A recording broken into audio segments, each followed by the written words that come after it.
Hello সবাইকে, welcome to আমার আরও একটা মিনি ব্লগে। আজকে আমি তোমাদেরকে দেখিয়ে দেবো কী করে আমি সহজভাবে চিকেন কষা বানিয়ে থাকি। চিকেন কষা খুব ইজি একটা ডিশ, সেটা সবাই বানাতে পারে।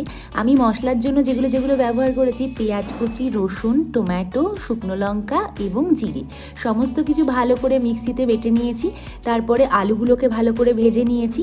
ওই ভাজা তেলের মধ্যে ফোড়ন হিসেবে তেজপাতা আর একটা শুকনো লঙ্কা দিয়েছিলাম, তার মধ্যে টমেটো কুচি, পেঁয়াজ কুচি, রসুন কুচি দিয়ে লবণ হলুদ দিয়ে ভালো করে কষতে দিয়েছি।